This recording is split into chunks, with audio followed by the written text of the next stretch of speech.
3 days now. That sound outside, nah, just my brain frying itself in this empty box. Whatever.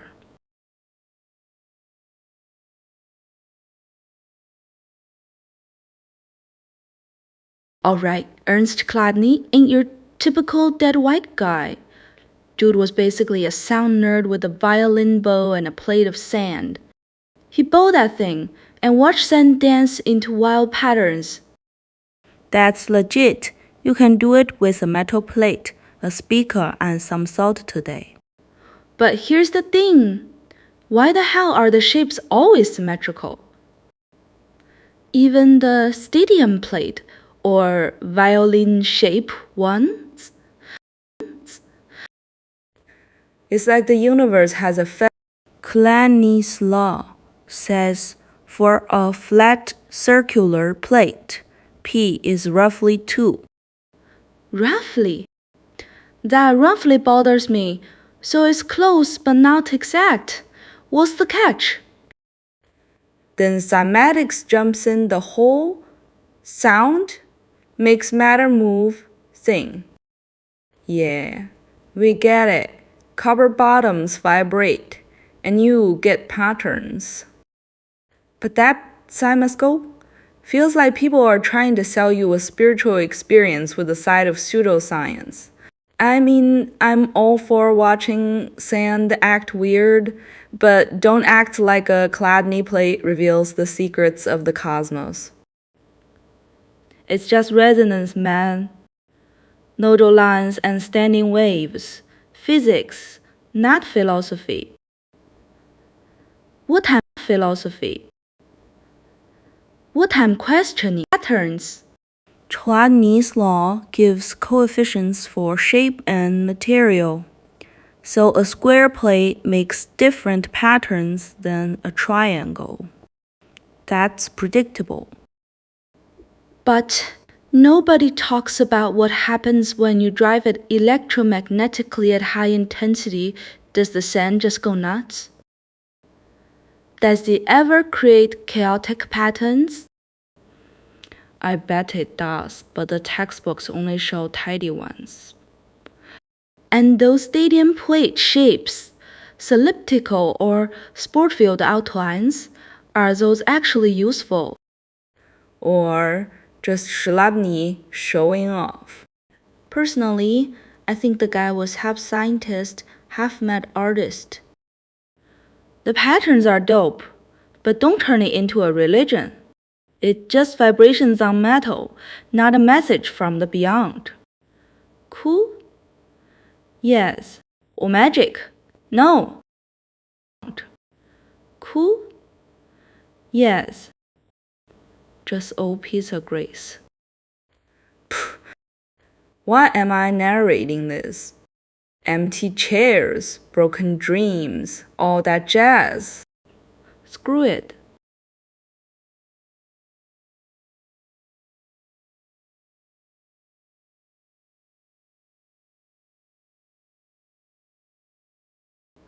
Cool, scandal, huh? Sounds like something out of a B-movie prop shop. But nah, it's real. Will the whisper that swan cast glow that drifts over bogs and graveyards. Folks slapped the name Corpse Candle on it 'cause they saw it flicker near dead folks' resting spots and figured it was a soul torching its way to the afterlife. Mexico's got their own take, seeing them for different seasoning.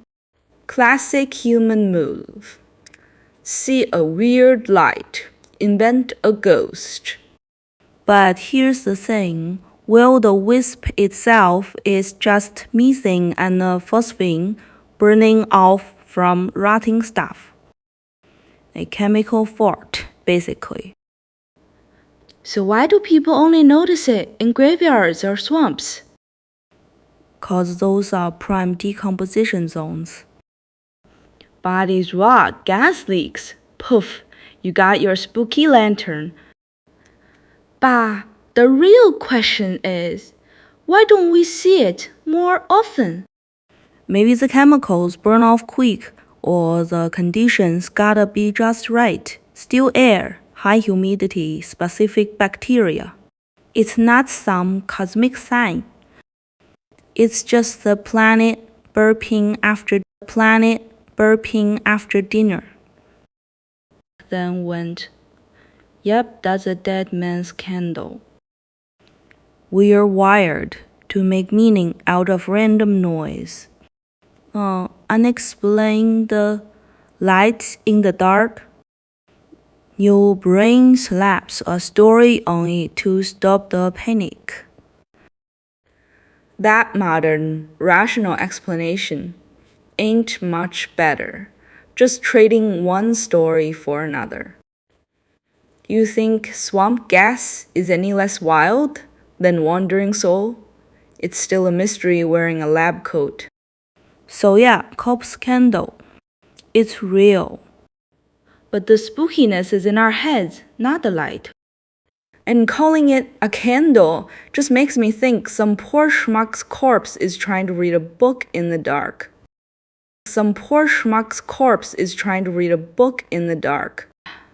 This headphone cable is tangled up again, just like my brain. I untangle one knot and 3 more. Up here, fine, whatever. It's not like anyone's listening to me wrestling with this stupid thing. Poof. This lousy podcast room. I'm just making myself miserable. This green light's got that dead buzz, same frequency as my skull. Just like my brain flickering, half broken. Why am I even talking? Good.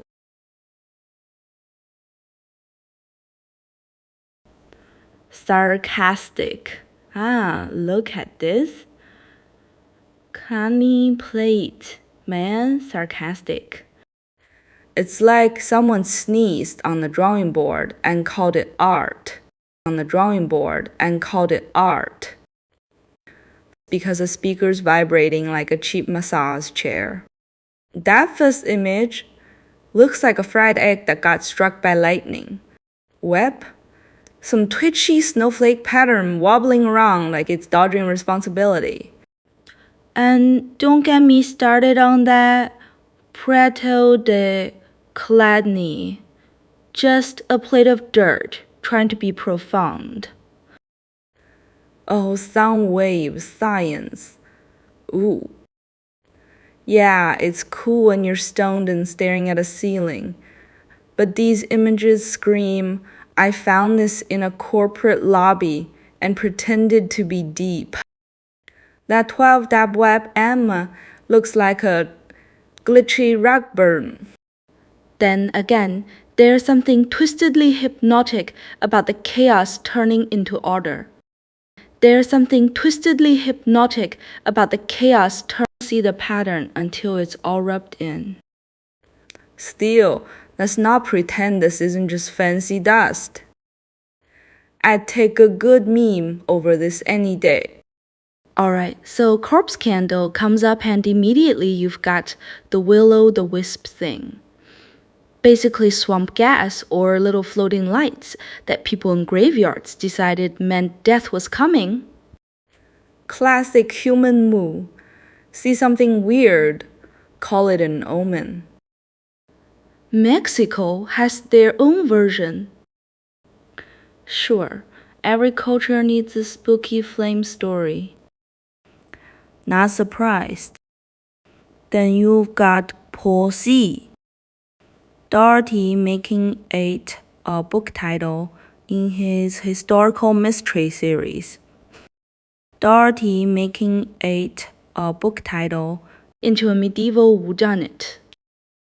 Probably some monk shoving a flammable substance into a hollowed-out skull or whatever. Good for him, selling novels while the rest of us just doom scroll. Now the third bit, what stalks the deep and the boundary waters canoe area? That's where it gets interesting. A game or story using the BWCA as inspiration for mysterious lights. The BWCA is already creepy.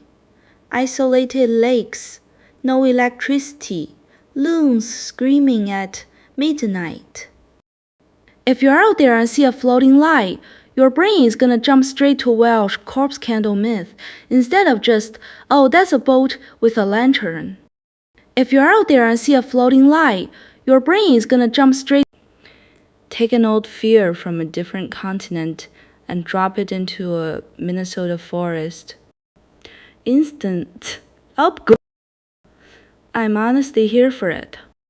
Corpse candles aren't real, but the feeling that something's watching from the dark, that's real enough to sell tickets.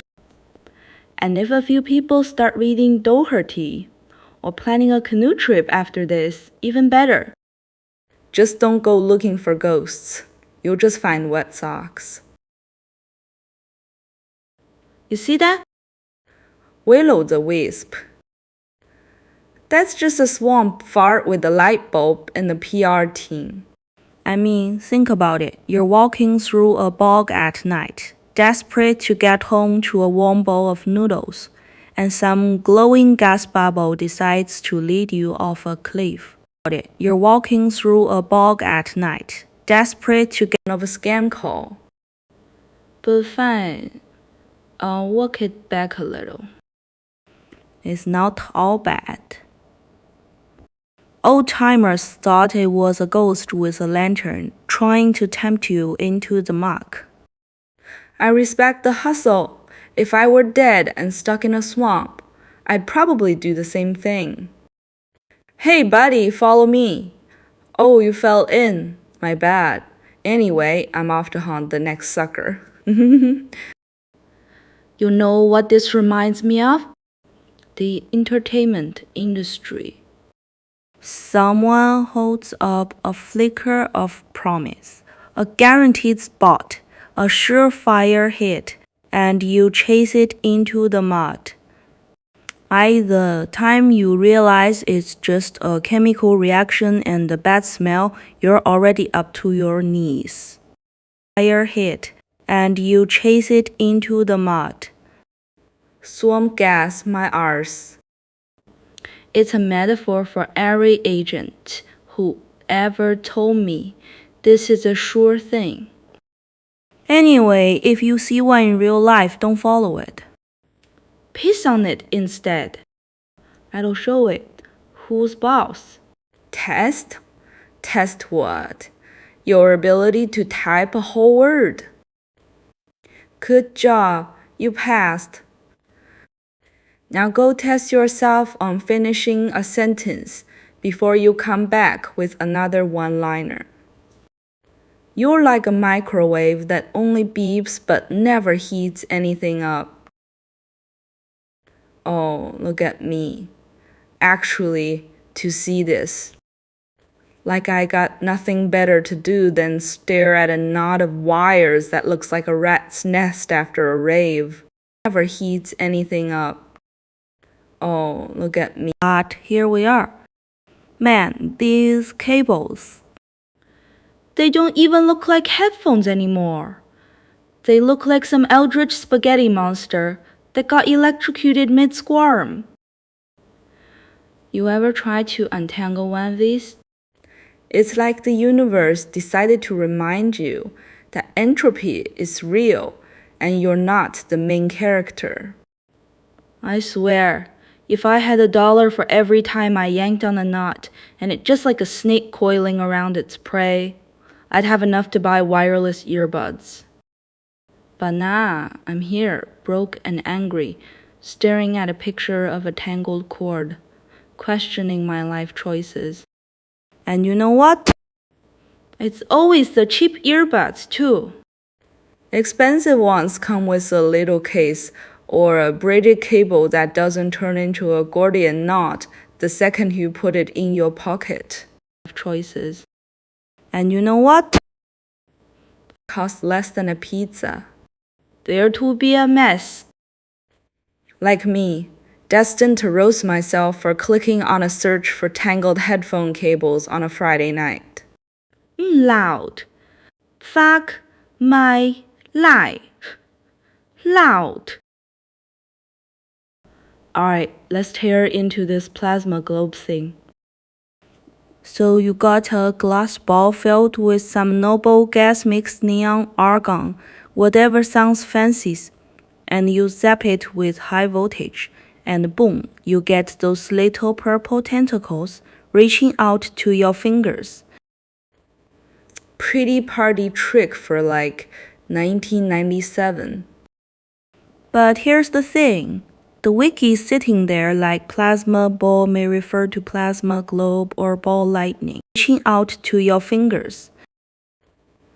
Pretty answers for $40. The other is a rare atmospheric event that people swear looks like a floating fireball that passes through walls. And we're just gonna lump them together? That's like saying a goldfish and a great white shark are both fish whatever.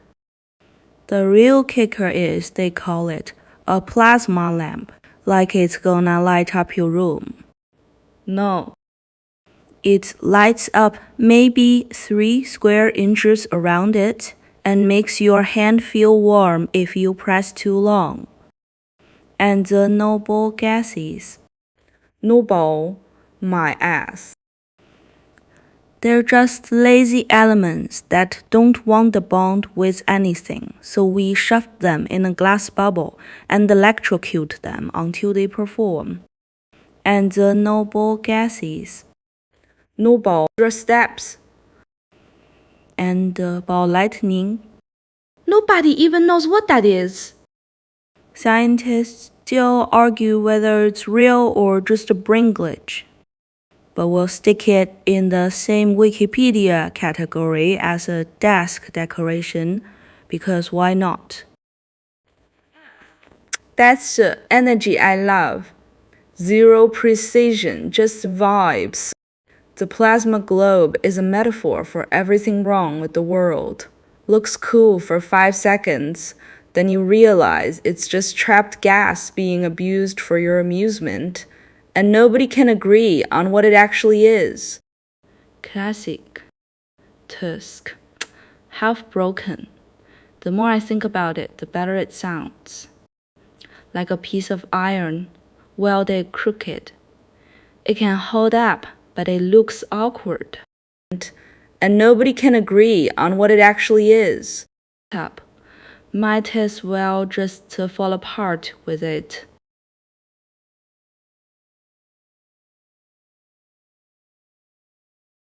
This lamp is making me dizzy.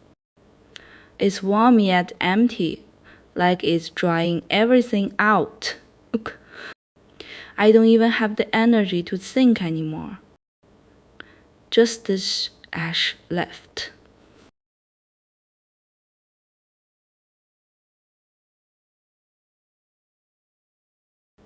Uh, 15.5 hours. My eyes are burning. This light is killing me. Task. Just now a picture flashed in my mind. Last year on a rainy day, my shoes were completely flooded with water. Damn it.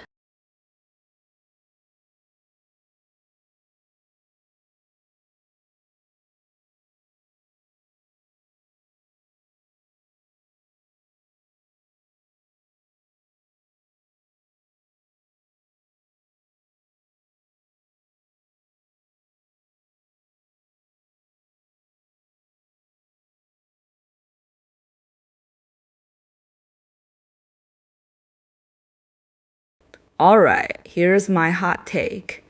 Microwaves are just sad little ovens for sad little people. You're telling me you can't wait 6 minutes for a real oven to preheat? You're out here nuking frozen burritos while your soul slowly evaporates. Come on. But hold up. Okay, I'm being too harsh. Actually, microwaves are clutch. Like, you ever try making popcorn on a stove? Yeah, good luck not burning the whole kitchen down. And leftover pizza? Throw a cup of water in there, 30 seconds, boom, soggy but edible. That's real innovation. Now look at all these search results. People really be out here searching microwave on fire? And can I microwave an egg? Spoiler? No, you can't. Not without a mess. Not without a mess. I bet half these like it's gonna give them life advice. And the other half. Those weird microwave safe covers that look like a shower cap for your food.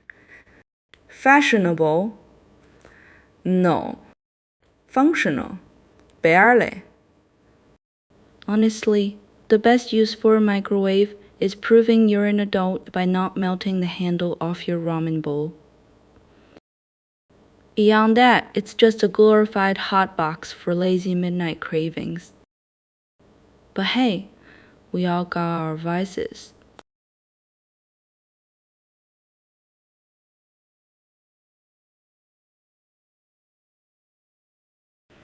Okay, so Schlieren, streaks in German. Fancy word for thin sheet you normally can't. Hot hair rising off a road. That wavy blur. That's Schlieren. Shockwaves of a bullet. Schlieren. It's basically photography for invisible chaos. It's basically photography for invisible differences in air, like the air itself is lying about being empty. Real paranoid energy. I dig it. The fact that it's called optical inhomogeneities makes it sound like the universe has acne. And it does heat, pressure, turbulence. All little pimples on the face of transparent media. What gets me is that this is a new German word, old tech. But we still use it to see things we can't touch. That's kind of poetic in a grimy way. We're always trying to peek behind the curtain, even if the curtain is just air. Makes me wonder, what else are we not seeing? The curtain is just air. Makes me wonder, what else on my face? Streaks of mood, invisible to the naked eye, until someone catches me at the right angle. Anyway, next time you see hate shimmer off asphalt, remember, that's the world showing its rough edges.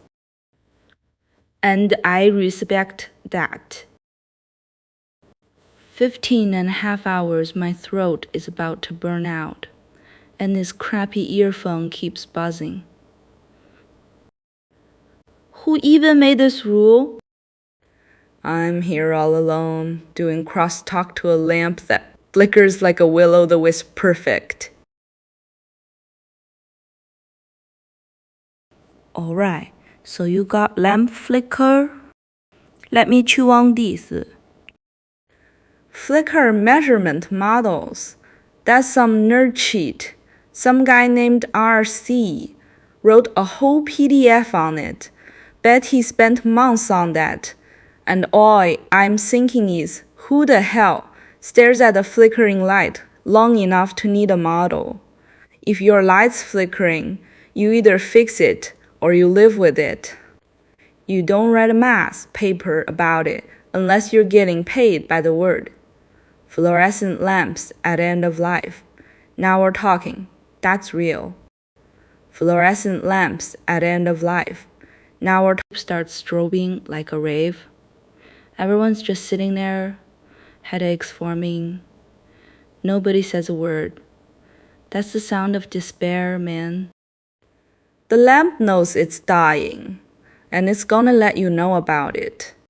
We electronic ballast stop the flicker, they say. Great, so now it just dies quietly like a gentleman. No drama. Boring. Then LED lamps badly designed. That's a polite way of saying cheap shit from a no-name brand. You buy a pack of 6 for $4 on some sketchy site, and yeah, it's gonna flicker. You see it on slow motion video. But in real life, your eyes adjust, you go crazy slower. That's the trade-off, save money. Lose your mind at a pace you can't measure. So here's my take. Flicker is a signal. It's the light telling you it's tired, or it's junk, or it's about to die. Respect the flicker. Don't model it. Just change the bulb. Die. Respect the flicker. Don't model it. Wow. Light flickering. It's a whole science. Look at these 3 entries. The first one is called the end-of-life flickering problem of fluorescent lamps. The second is grid voltage fluctuation causing flickering. And the third says electronic ballast makes the lamp not flicker. That really hit me. Us laymen look at a lamp and think if it flickers on and off, it's broken, but electrical experts, they call this modeling. When a fluorescent lamp is about to die, it flickers, it's the final burst of life. It's like people. An old man suddenly sits up on his deathbed and asks for braised pork. That's end-of-life flickering. Sits up on his deathbed and asks for braised pork. Both hate being modeled. The second one, grid voltage fluctuation causing flickering. Oh, I know that one. The backstage of the In Club used to have unstable voltage. Bulbs would ding and brighten like spotlights. I was on stage performing Wenchan Hui. The lights went dim. The audience thought I was doing a ghost story. Later I asked. Turns out the construction site next door's welder was stealing power. You see, electricity is like human relationships. If someone snatches, you flicker. The third one is the most interesting. Fluorescent lamp with an electronic ballast, no flicker. In other words, you need a middleman to manage it. I laughed the moment I saw it. That's exactly like crosstalk.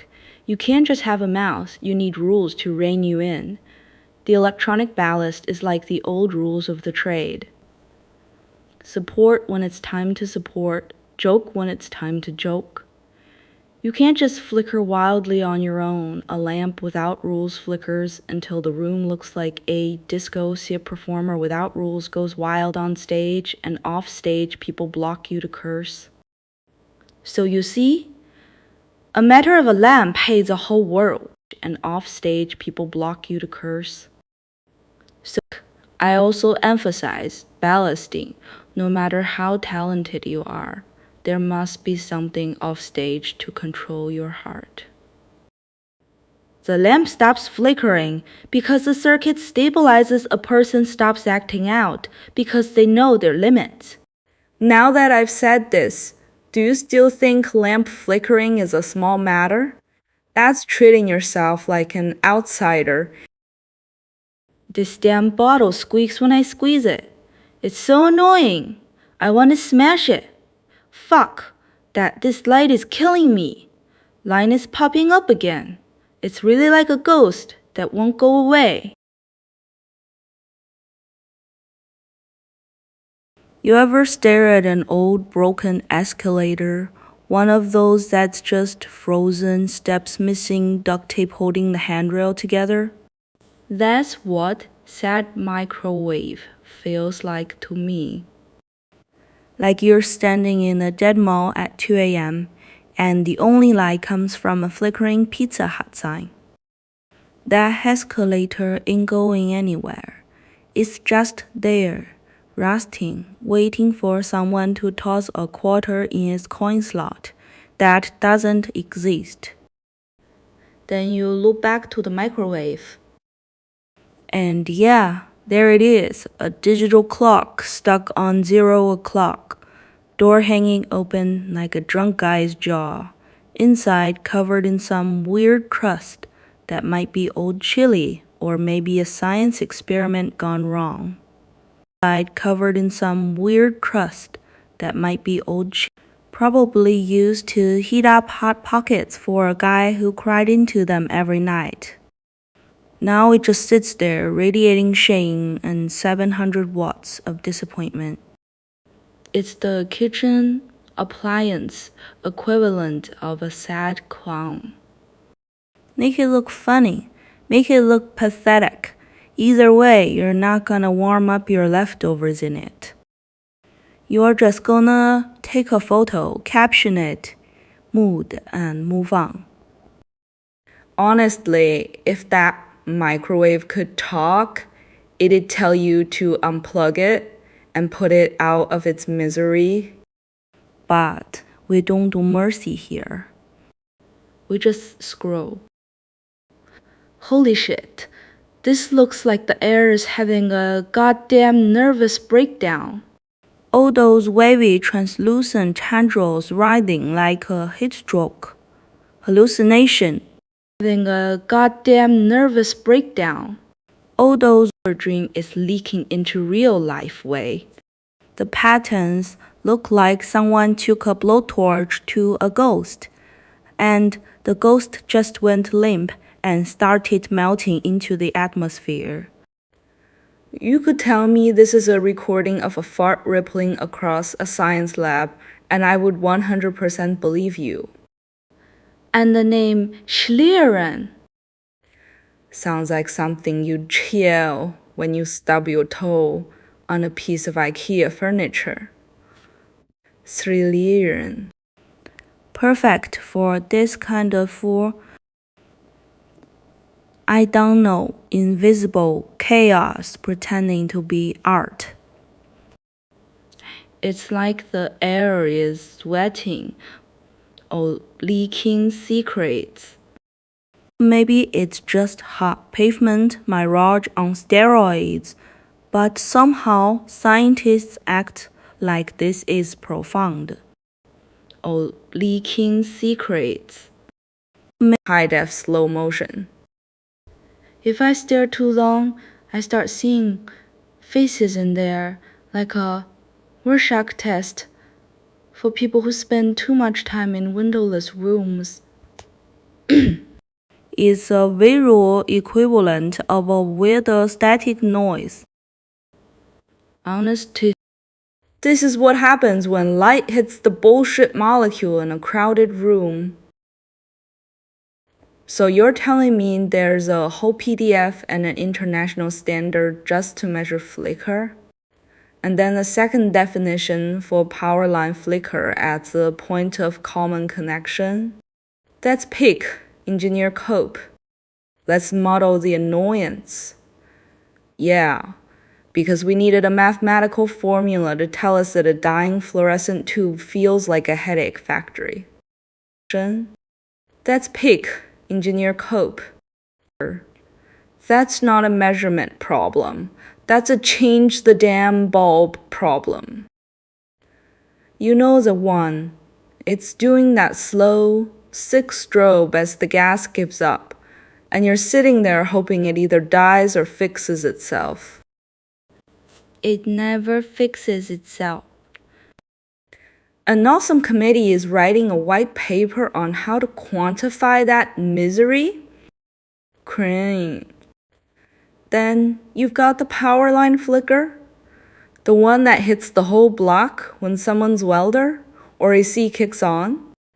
They measure it at the point of common connection, which sounds like a polite way of saying where the grid starts failing everyone equally.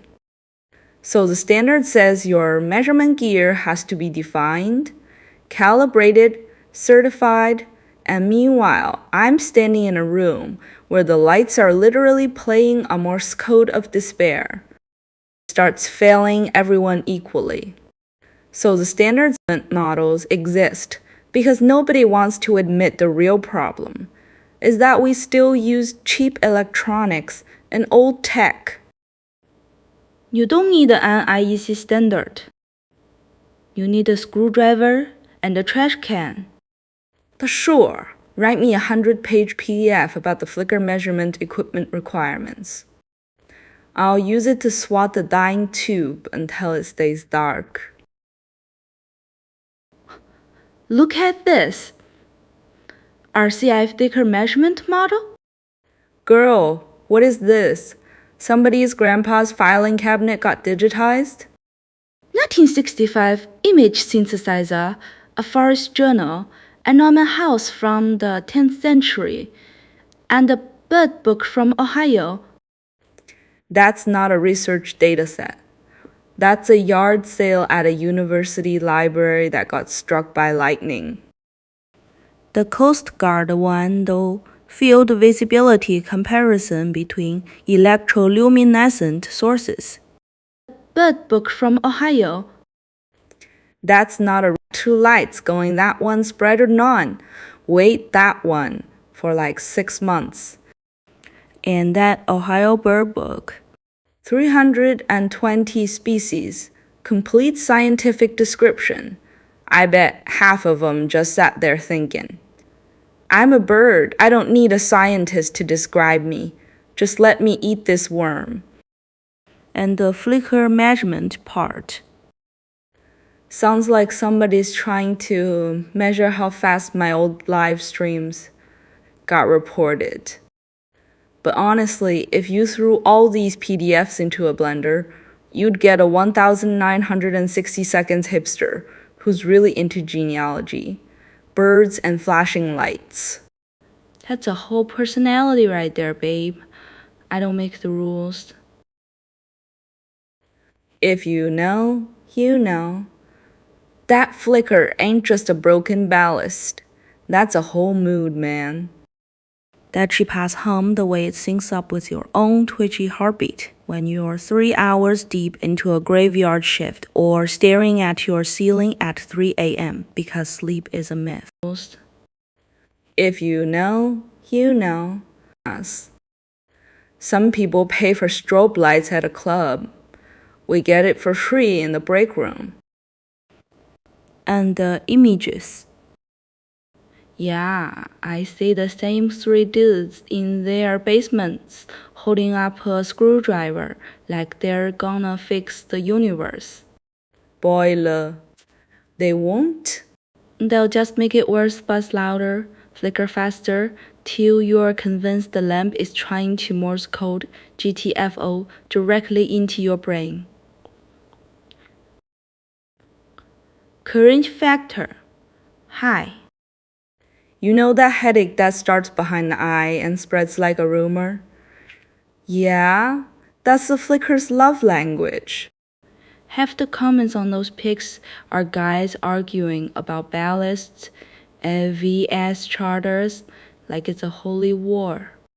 Bro, just replace current factor. High. You know that and call it ambient horror. Lighting. Flicker's been around since the first 2 glowed. It's not a bug, it's a feature for people who hate themselves. Either way, my left eye is already twitching. Thanks, Internet. Peace, Pete. 15.5 hours. This damn thing is clinging on again. Whatever. No one's listening anyway. This stream is as quiet as a graveyard. It's fine. I'll just talk to myself. Alright, I bet you $10 every single one of these heat haze images follows the exact same dead formula. Come on, let's scroll first page. Yeah, wavy road stretching to nowhere. Second, yard. It's fine. I'll just talk to myself. Third, parking lot mirage. That's just someone's radiator dying. You people are predictable. It's always the same trick. Blur the horizon, crank up the saturation, and pretend a shimmering puddle means something deep. But you know what really gets me? Nobody ever shows the other side. Like what heat haze does to your brain after standing in it for 5 hours. This isn't poetic. It's just cooked asphalt, squirming like it's alive. I half expect a CGI alien to pop out next. And look here, another shot of a car stopped in the middle of nowhere. Wow, deep. The heat is oppressive. No crap. Poetic. It's just cooked as Actual heat stroke symptoms, headaches, hallucinations, the works. Then we'll talk. Until then, these pics are just the fancy screensavers for people who've never felt a real summer. Dad. Man, science is wild, right? Light bends, air gets hot, and suddenly you're seeing a whole ass lake in the middle of the desert. Water you can't drink, a pool you can't jump into. Classic. But here's the thing. Nobody tells you about mirages. They don't just happen in the desert, brother. They happen every day in real life. You see a job opening that promises unlimited earning potential. That's a mirage. You see a girl on Tinder who's into hiking, dogs, and doesn't have drama. That's a damn mirage, 100%. You see a crypto bro promising guaranteed returns. Brother, that's a mirage on fire with smoke signals saying get wrecked. They happen every day in real life. You see it from the sky gets bent by hot air near the ground. So your brain thinks there's water reflecting. That's all it is, a trick of the temperature gradient. But me, I think the world runs on mirages. The promise, the hope, the thing you want to be real so bad that your eyes just fill in the blanks. I grew up in a neighborhood where the whole damn place was a mirage. You see a corner store. You think it's just a corner store. Nah, that's a front.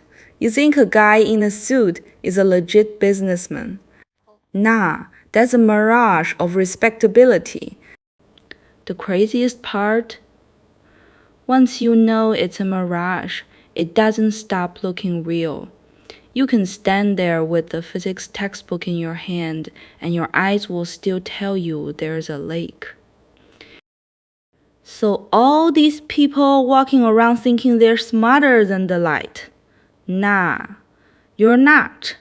You just learn to walk without drinking the damn water. That's life. That's the game. The craziest part? Once you know it's a... Are you already knee-deep in sand thinking you're swimming?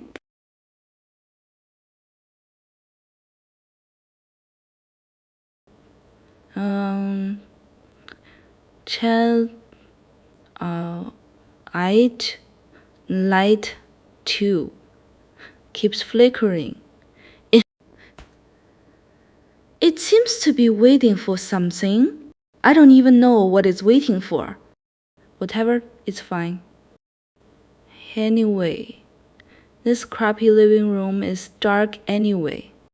If you think about it, this crappy idea can let me lie down for another 20 days.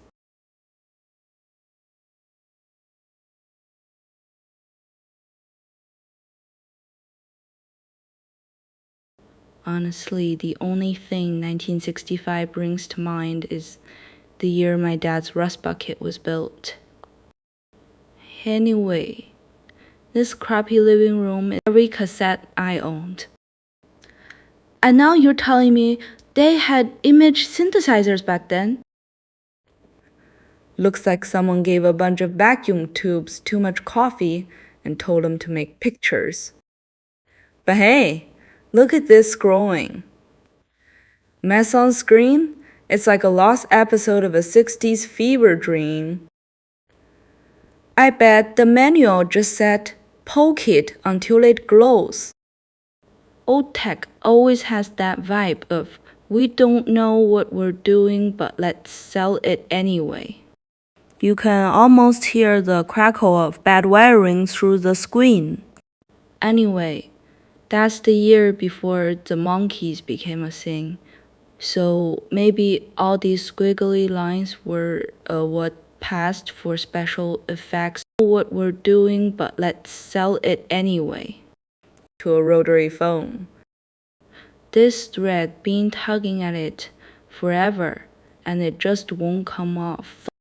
It's like it's waiting for my stubborn persistence to run out. Tuz. Nova. Tusk. This empty broadcast room. So empty and shabby. This thought of no fun keeps turning around in my head until it gets moldy. Just like this broken chair. Sit on it long enough and your butt starts growing weeds.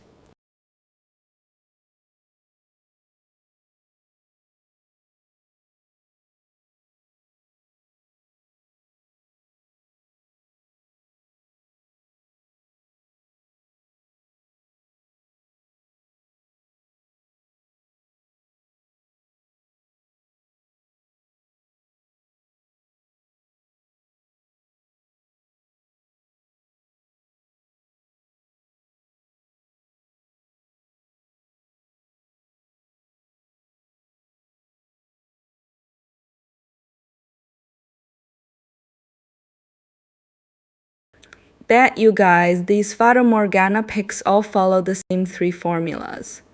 I'll prove it while we scroll. First batch. Mystical castle floating in the sky. Yeah, every single one.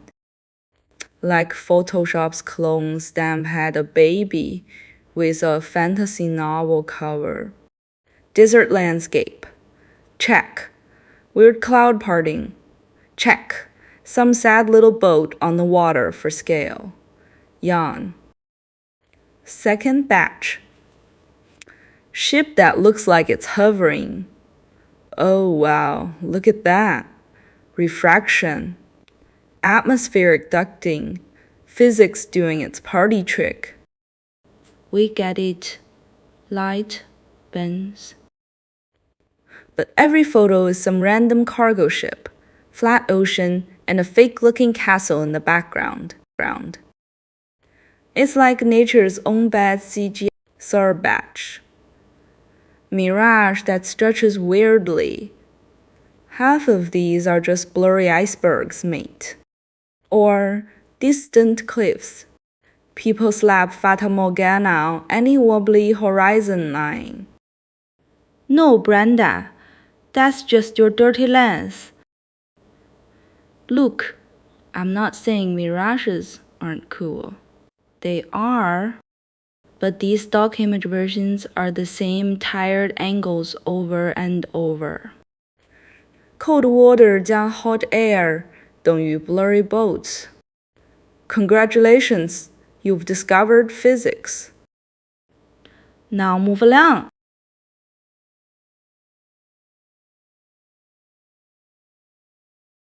That speck of dust on my screen. 3 days now, my eyes ache from staring at it. Can't be bothered to wipe it off, it'll just come back down. Same as this crappy desk. The spots that always get dusty. Nobody ever cleans. Man, if you're gonna call something a 1965 image synthesizer, at least be honest about what it is. A mess. Look at that Nick thing. Looks like somebody bolted a cash register to a toaster and called it art. The Moog 1C? That's just a telephone switchboard with knob envy. And what the hell is a protein synthesizer doing in there? You're telling me in 65 they were synthesizing images and eggs at the same time? That's either a breakthrough or the world's most confusing omelet maker. The Wall of Moog, prestige. I see that and I think either you're composing the soundtrack too, or you're waiting for the mothership. Honestly, this whole setup feels like a Cold War cover story. What's that giant room full of wires, General? Shut up. It's the kind of acronym that makes me think they were actually trying to build a computer that could insult you in 3 languages. You show me this stuff, I don't see music history. I see a garage sale for a mad scientist who got bored. And the audience, they're just staring at it, making the same face I make when I see my bank account. Awe and panic mixed together. If that's what 1965 looked like, no wonder they were all on acid.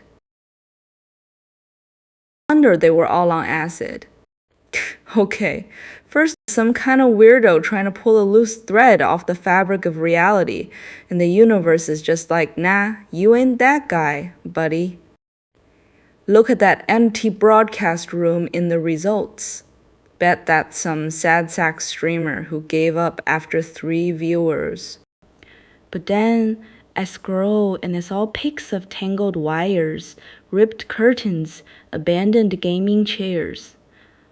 Honestly, kinda vibe. Alright, scratch that hot take, walking it back. Maybe the thread's just a metaphor for your sanity, and the room's your own headspace, empty, dusty, one flickering bulb overhead. That no fun part, that's you realizing it's a you problem. I've been there. Lead, then blame the thing for not budging. Shabby room? Nah, that's the scenery of grinding when nobody's watching. But you know what? That's stubborn persistence. That's the only currency that actually spends. So keep pulling. It's gonna snap eventually, and when it does, make some noise. Yeah, it's a broken chair. One leg snapped off like some giant toddler threw a tantrum and the furniture just gave up. And they put it right outside the UN in Geneva. Real subtle, guys. Wow, look at this crippled furniture, so profound. I get the whole anti-landmine message, but honestly, Rejected from a yard sale. Some dude named Daniel Burset made this. Probably got paid way too much to carve a bent leg and call it art. And the photos, they're all trying to frame it from dramatic angles, like it's a fallen titan. Nah, it's just a giant chair that can't sit straight. If I saw that in real life, I'd probably kick the broken part and see if the whole thing topples. People taking selfies with it like it's a meaningful backdrop, bro. You're posing next to a glorified splinter? But whatever, the whole thing's been there since 97. So at this point, it's just urban decay with a cause.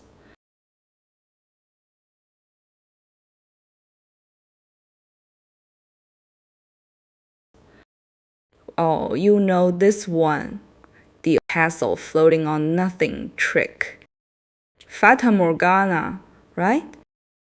The mirage that looks like a whole ass kingdom, but it's just hot air and light bending. Kinda, like half the crypto bros I meet. But look at it, it's not even trying to be real. It's like the universe's way of trolling sailors. Hey, you see that sweet palace? Yeah, it's a lie. Go back to eating hardtack, and people still fall for it. 2025. And they're posting this like it's some deep, mysterious flex. Bro, it's just a weather phenomenon. Calm down. Calm down. Ever notice how everything in nature is basically a disappointment? Like, oh, look, it's a rainbow. Yeah, it's just water bending light. Wow, a fata morgana. Yeah, it's just warm air doing a magic trick. We're all out here chasing illusions, man. But it's pretty enough to stare at for 5 seconds before you remember you're broke and the real castle costs $1 billion. So enjoy the fake one. I'm gonna go microwave a pizza. So Fata Morgana is basically a sky fuck. A mirage that bends light so hard you think you see castles and shit just above the horizon. Just above the horizon.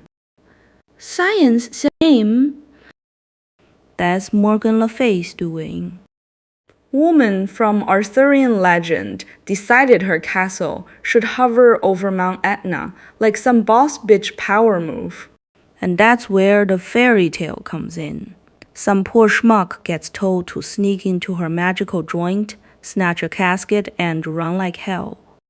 No negotiation, no please and thank you.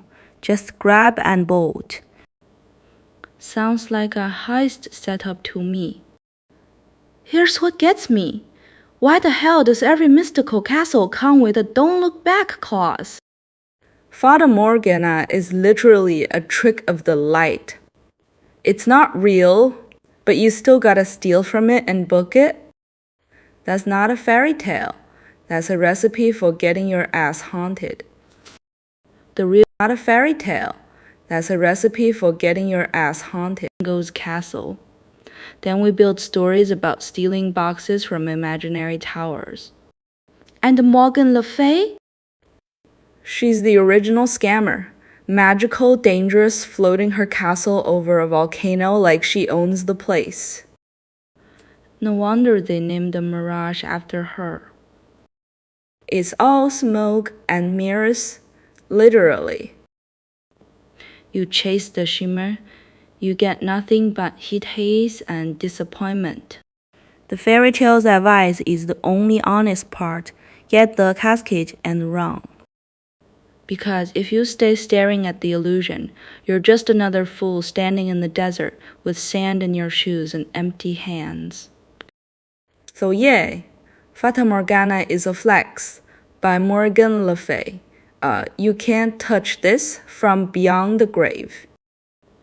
Morgana is a flex by Morgan Le Fay. Clean? Nah. That's just kicking the can down the road. Some loop, different day.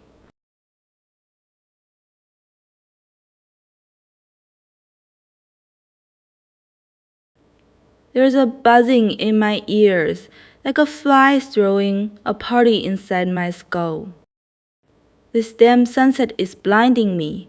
Why bother turning on the lights? Waste of electricity. Seriously, 16 hours for this?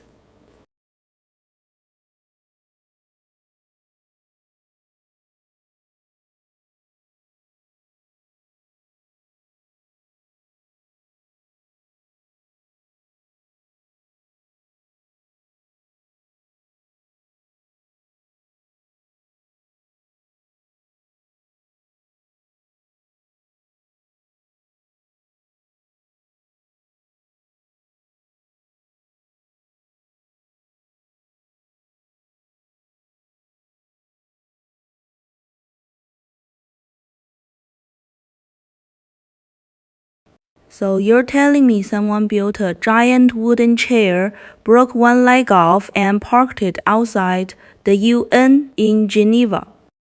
Classic Swiss move. Make a statement about landmines or war cripples or whatever, but do it in the most literal, on-the-nose way possible. A broken chair. For broken people. Get it? Get it? I mean, I respect the craftsmanship. Daniel Bessette and his carpenter buddy actually built this thing. That's real wood, real work, not some CGI bullshit. But let's be honest, it's a fucking chair with a missing leg.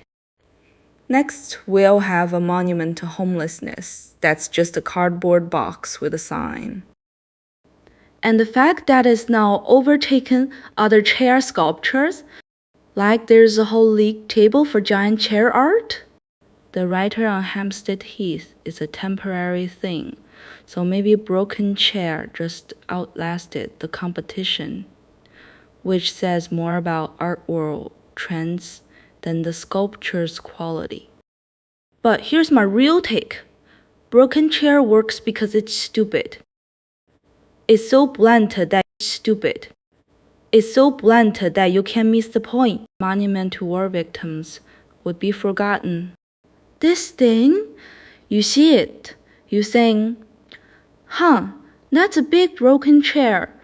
Then someone tells you why it's broken and the penny drops. It's like a punchline that lands because you didn't see it coming. Still, I can't help imagining the design meeting. So we want to represent suffering, so about furniture? And someone nodded seriously. That's art, baby. Yeah, so Fata Morgana. Sounds like a fancy name for your eyes are messing with you. A mirage that stacks the horizon into weird castles and cliffs, right off Sicily. Classic trick of light and temperature gradients. But nah, people back then looked at that and went, that's Morgan Le Fay doing magic. But nah, people back then looked at that and went, that is the reason boats look like they're floating upside down. I mean, I get it. You see a shimmering city that ain't there. Your brain needs an explanation. But Morgan Le Fay? She's usually busy scheming against Camelot or getting into weird love-hate with her brother Arthur. You're telling me she's got a side gig as a maritime illusionist? Sounds like she's on the side hustle, honestly. Curse the Knights of the Round Table. Then maybe mess with some fishermen. Gotta cover the rent. And the name itself, Fata Morgana, literally, Morgan, the fairy, in Italian. That's not even subtle. Fata Morgana, literally, Morgan, the No wonder science had to step in and say, actually, it's air density and refraction. You superstitious lot. But here's the thing. There's something grimly poetic about it. A mirage that's named after a woman who's half fairy, half witch, always misunderstood. Shows you something beautiful, just out of reach, then it's gone. That's basically every wish you ever made on a star, right? So yeah, cool physics, dumb legend, but the legend sticks because it feels true. Yeah, I looked that up too. Fata Morgana. Sounds like some Italian sorceress or a pasta dish gone wrong. But here's the thing. A complex mirage visible in a narrow band right above the horizon. Gone wrong. But here's the thing. You think you're seeing straight, but it's all bent light. Layers of hot air and your own eyes lying to you. I've spent years being that mirage for people. But they look at me and see what they want. A joke, a train wreck, some weird comfort object. But the real me is a millimeter above the horizon, squished into a sliver nobody notices. That narrow band is the only place truth can live, and you gotta be weird enough to see it. And the name? Fata Morgana Defe, Arthurian, witch, Ship in the sky, enchanted castle, fake shit that looks real. That's every persona I ever built. Defe, Arthurian, witch. You watched me eat fruit and thought you knew me. But the real mirage is that you ever wanted to know me at all. Here's my take. A mirage isn't a lie. It's a question. Hot air bends light, and the horizon plays tricks. So what? You learn to navigate by the false stuff. Every time I told 7 different versions of meeting my husband, that was a fata morgana. None true, all true. The narrow band above the horizon is where I live, between reality and bullshit. Where it's honest because it's obviously fake. You want straight facts? Go look at the sun. I'll take the wobbly air, twisted image every time. The horizon is where I live, between reality and bullshit. Tinnitus. Yeah, I got that one bookmarked. From the Latin tinere, to ring. Real elegant, right? The Romans had a word for that phantom whistle in your skull.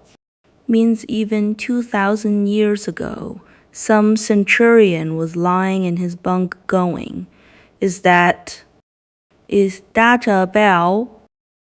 Has anybody got a bell? Nobody had a bell. It's in his head. And they probably told him to drink more vinegar. Now the modern fix. Tinnitus masker. White noise machine. So the solution to a sound that isn't real is counter sound that isn't real. You're paying money to cancel out a ghost with a ghost. Drink more vinegar. Now the modern fix. Fight a hallucination with a hum. The logic checks out if you're already a little broken. Better to drown the ringing static than to sit in silence and fight it. Silence is where the ringing wins. Then there's TRT, tinnitus retraining therapy. Habituation therapy. That's a fancy way of saying they're gonna teach you to be okay with the noise. To make peace with it. So you don't cure it, you just aesthetic it. Like a bad roommate, you can't evict. That buzzing? Yeah, that's Frank. He lives in the left ear now. We've reached an understanding. And the therapy works, supposedly. But so you don't cure it, you just ignoring its own broken wiring. It's like telling your anxiety, oh, you're just that guy in the back of the bus. Sit down, shut up, I got places to be. And somehow that works? 3 versions of dealing with a thing that isn't there. Know it's fake, drown it with fake, or hug it until it's not scary. Yeah, that's about right for 2026. We all doing that with something. Tusk. This lousy live stream room doesn't even have a single soul. I'm talking to myself in front of this glowing screen, like I'm on something. About right for 2026. Funny and sad. What am I even hustling for?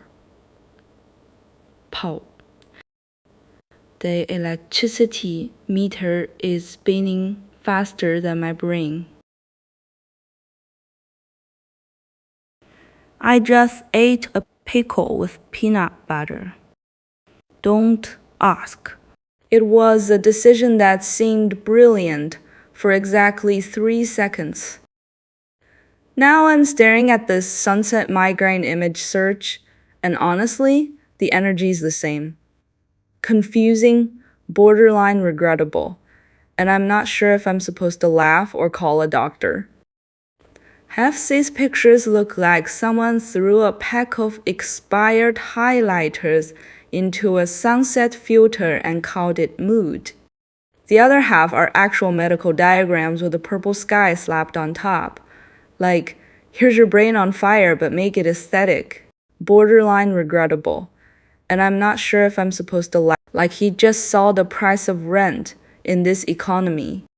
And some of these are literally just orange clouds with the word migraine typed over them. Peak internet.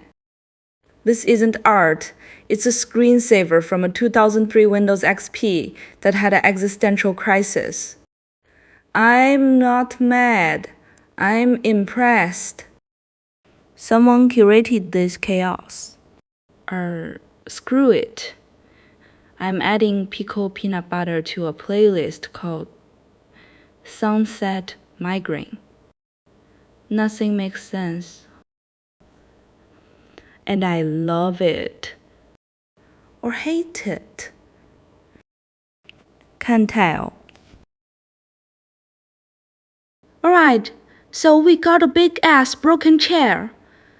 Swiss artist carpenter built it, which monumental. Sunset migraine. That it's overtaken other chair sculptures. Overtaken? What, did it drag itself across Geneva on 3 legs? Let's be real. A broken chair is the kind of furniture you'd see behind a dumpster at 3 a.m. after a frat party. But slap it in a public square, call it art, and suddenly it's profound.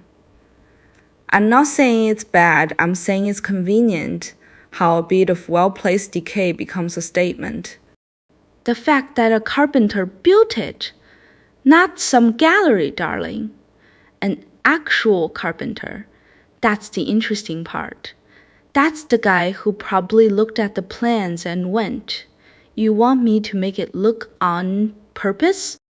That takes skill. Actually, making something look ruined while keeping it structurally sound is harder than making something pristine. And then there's that other piece, the writer on Hampstead Heath, temporary, who probably looked at the plans and went, "You want me?" What's the metaphor? That literature is fleeting, but a busted piece of furniture lasts forever? Maybe. Or maybe people just really like sitting on broken things. Look, I'm not hating. I'm just saying, if you're gonna do a chair sculpture, at least make it do something. This one just sits there, broken, baby in a chair. What, which chairs do, even broken ones. 16 photographic frames of a Fata Morgana, and they still don't tell you what it actually looks like? Classic. That's science for you, all names, no bite. This one just sits there, broken, Mirage. Oh, really? Thanks, Captain Obvious. You'd think they'd at least say if it makes a horizon look like a damn castle, or just a smeared banana. So here's the street level take. Superior Mirage? That's when cold air sits on warm water and the light bends into your eye. Makes a ship look like it's floating or a city appear above the sea. The famous Fata Morgana, that's the one that keeps shifting like a glitchy video loop. Those 16 frames? Probably showing it more from a block to a tower to a wall, all in a few seconds. That's not science, that's nature, trolling your brain for fun. Now the mirage of astronomical objects bit, that's the kicker. Fata Morgana, that's the one that keeps shifting like a mirage of the setting sun. You ever seen the sun turn into a green flash or get squished into a red pancake? That's this. The green ray? That's your superior miracle of the sun's rim. It's not magic, it's just the atmosphere being a janky lens. But people act like it's a mystical omen. Nah, it's just light doing what light does, flexing on our puny optic nerves. And then they gotta sneak in. Inferior mirage is the most common. Yeah, we all know that one. The fake water on the highway. The shimmer that disappears when you get close. That's the cheap trick. Superior is the VIP section.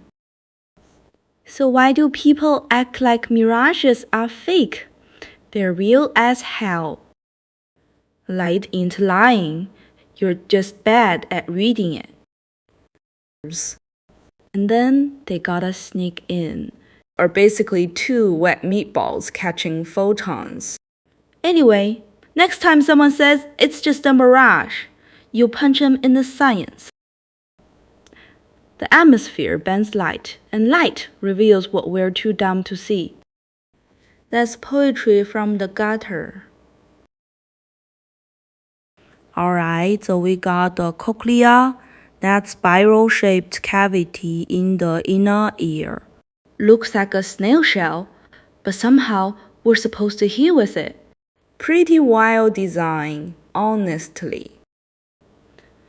You'd think evolution would have gone with something less twisty.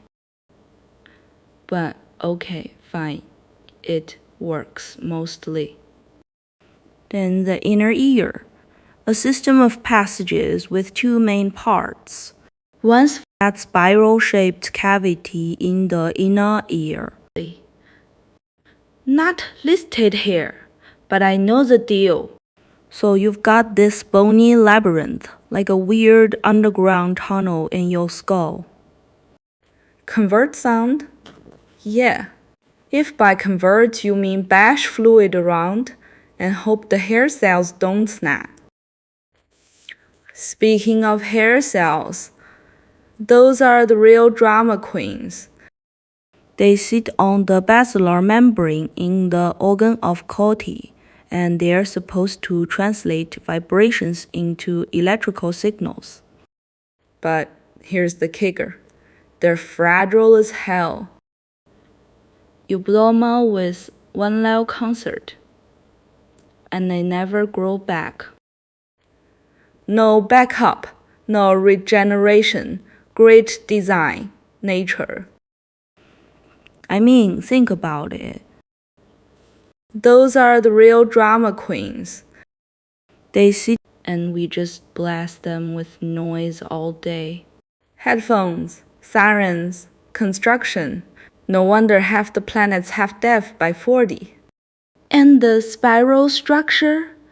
That's for frequency mapping, right?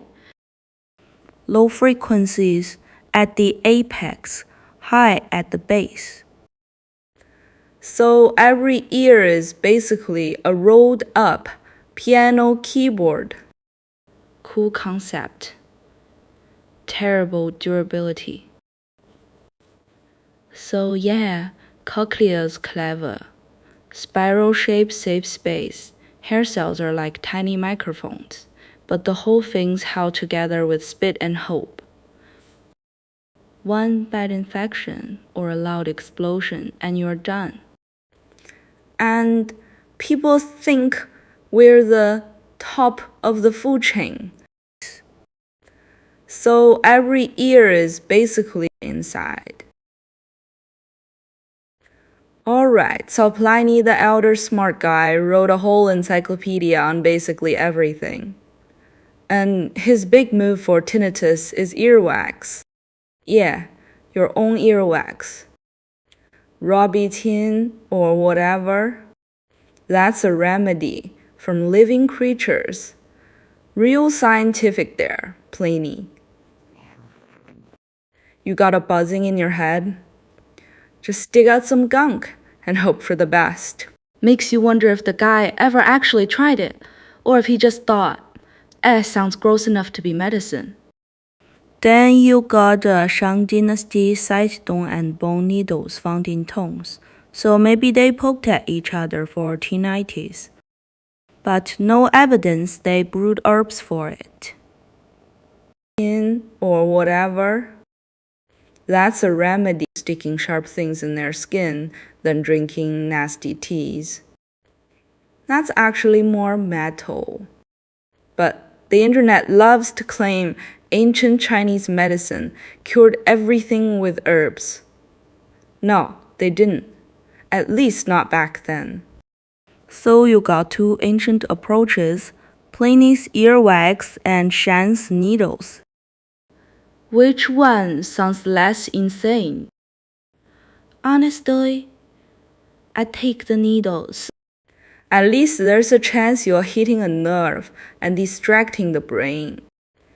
Earwax is just earwax. It's not even sterile. You're basically putting waste product back where it came from. But here's my take. People back then had no clue. They saw something coming out of the ear and thought, hey, maybe that's the problem trying to escape. Same logic as bloodletting. Bad humors? Let's just drain them. Which one sounds less insane?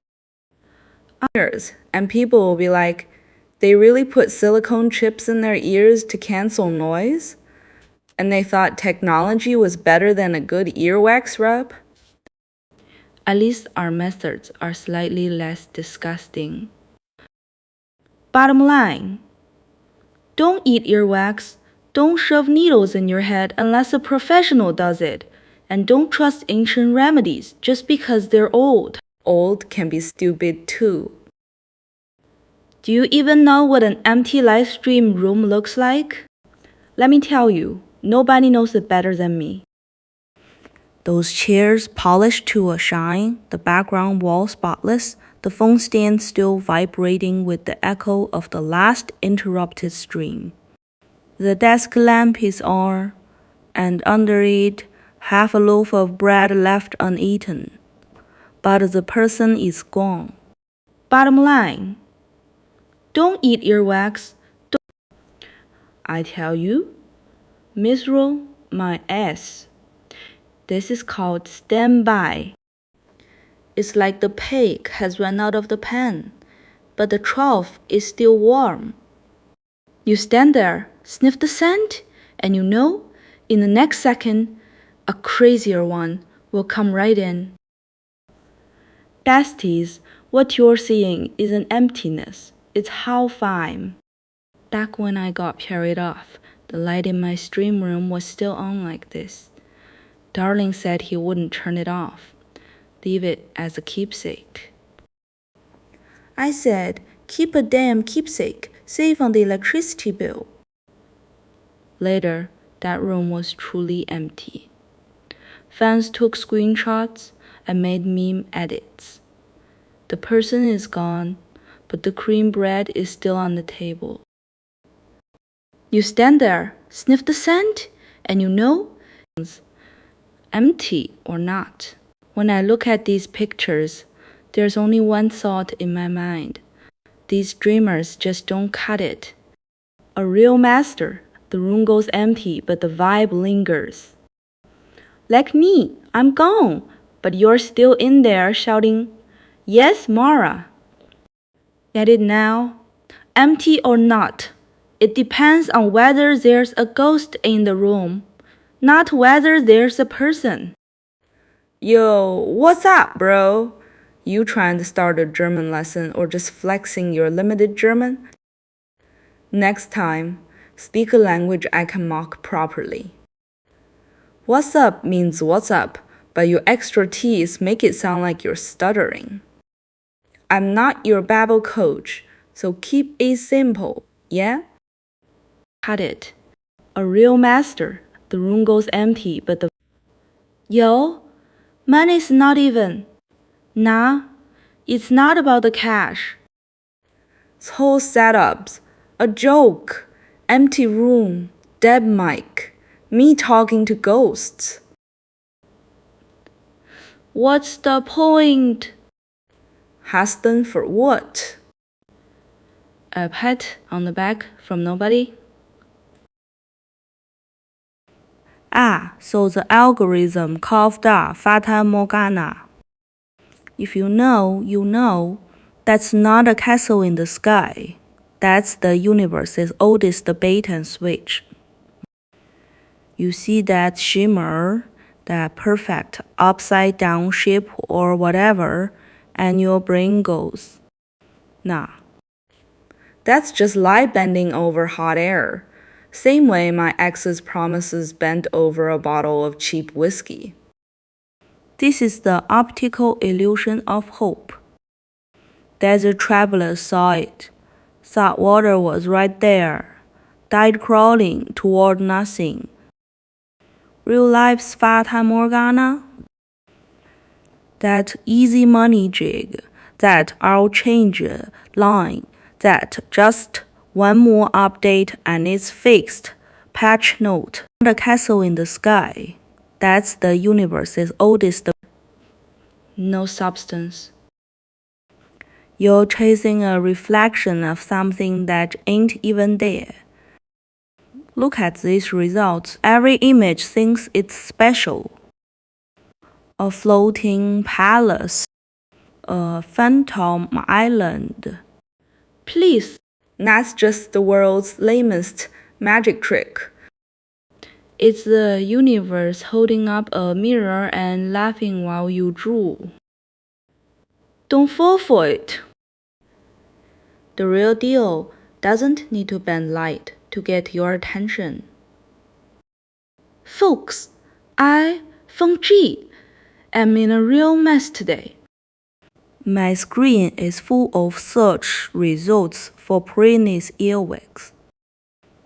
Even I think I'm too pathetic. Why the hell did I want to look this up? Take a look. A Roman noble from 2,000 years ago spent his life writing an encyclopedia, and after he died, people are digging through his stuff for earwax. What do you call that? That's academic arms race. Even human secretions are now cultural relics. It's the universe holding up a mirror and writing every day till his ears rang, and whatever he dug out, he saved as a specimen. An ancient VIP wellness record for posterity? But if you think about it, this is actually kind of a good thing.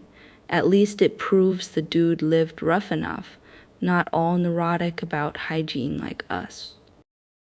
We modern people use sterile Q-tips to clean our ears. He just went in with his fingers, and after he was done, he didn't throw it away, kept it to shock future generations. I bet if Pliny came back to life and saw these scholars pawing through his earwax, he'd curse. Are you guys that bored you're picking at my earwax? But then, again, isn't this better than digging up a 1,000-year-old tomb? At least you're not fighting corpses for a coffin lid. An ancient VIP wellness record for past whole thing taught me a lesson. No matter how awesome you are, eventually someone's gonna dig up your cringy stuff.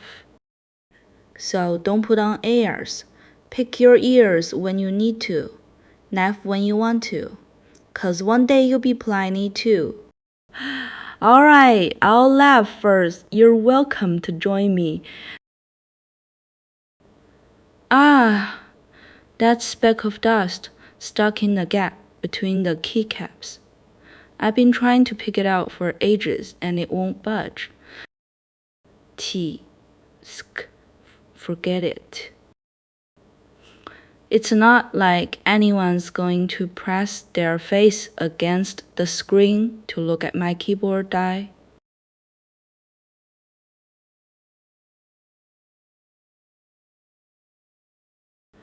Well, folks, that's it for today. Why bother trying to figure it out? It's fine just staying like this, a mess, anyway. Forget it. I can't even be bothered to finish the sigh.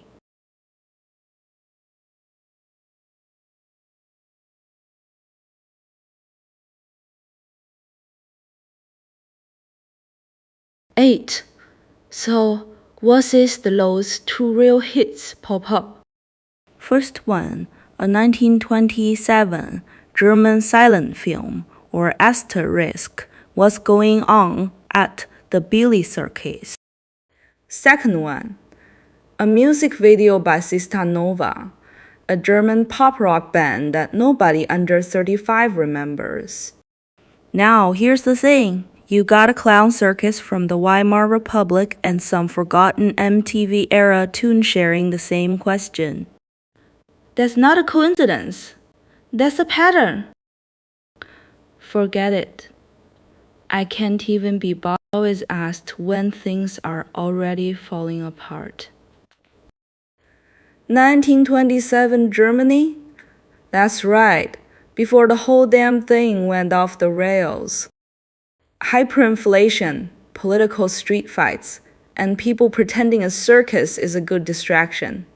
Sista Nova's video probably came out in the early 2000s, another bust era, post Neue Deutsche Welle crash, a band nobody talks about asking what's going on.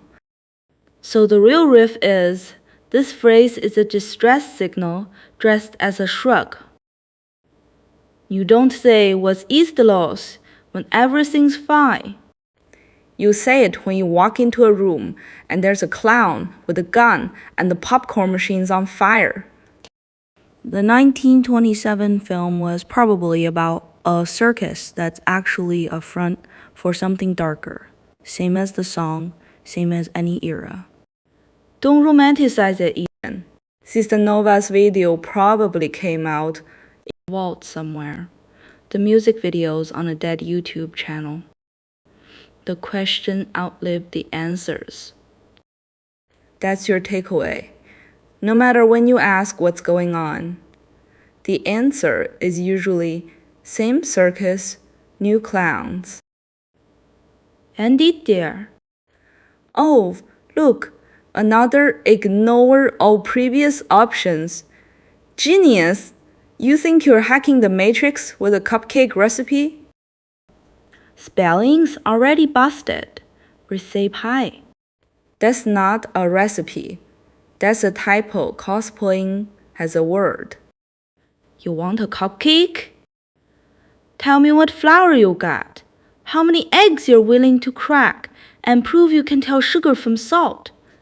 Otherwise, you're just a guy yelling at a microwave hoping it bakes. That's your takeaway.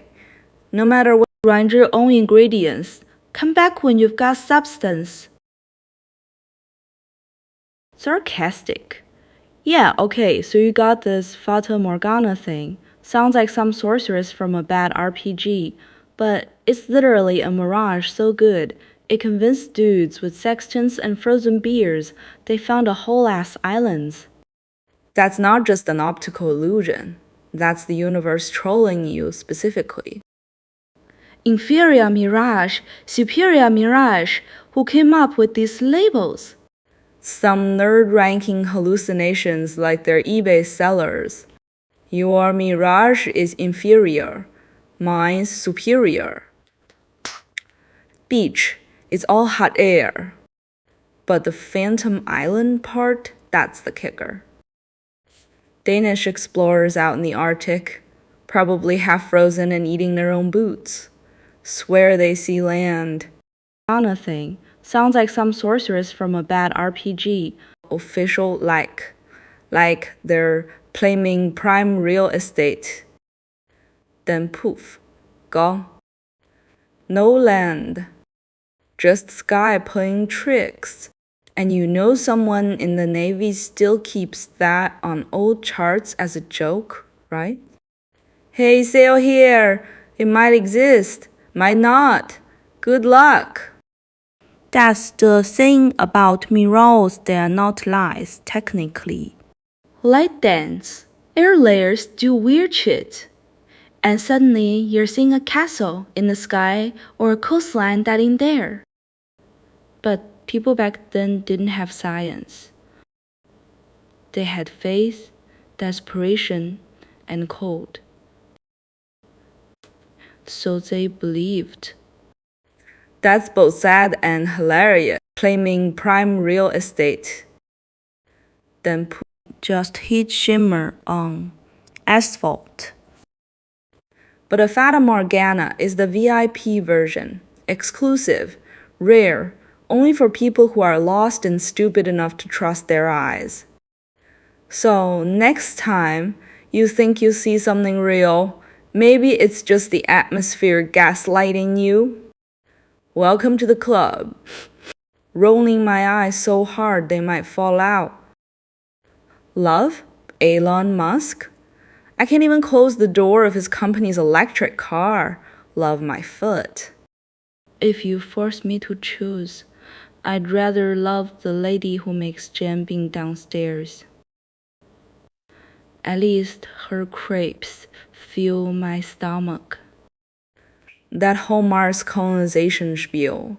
It's like Gold Degan doing crosstalk, entertains you on stage, makes you pay off stage.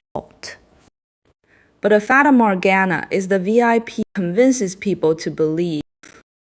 Cut the fancy nonsense. We ordinary folks better spend this time figuring out what to have for breakfast tomorrow. Oh, I'm gonna call it now. Every single one of these Pliny ear treatment takes follows the same sweet beat formula. You got the before shot, some poor bastard's ear looking like a crumpled potato chip, all red and angry. Then the procedure shot, some giant tweezer or syringe looming in like it's about to invade Poland. And the best resistance. The after, a clean ear canal and a fat glob of something the size of a peanut, sitting on a tissue, caption, that came out of ME. It's the same playbook, just different earwax sculptures. We ordinary folks better know what I bet the algorithm is doing? Feeding off your flinch. Every time you zoom in and go, oh God, why? Another picture gets served.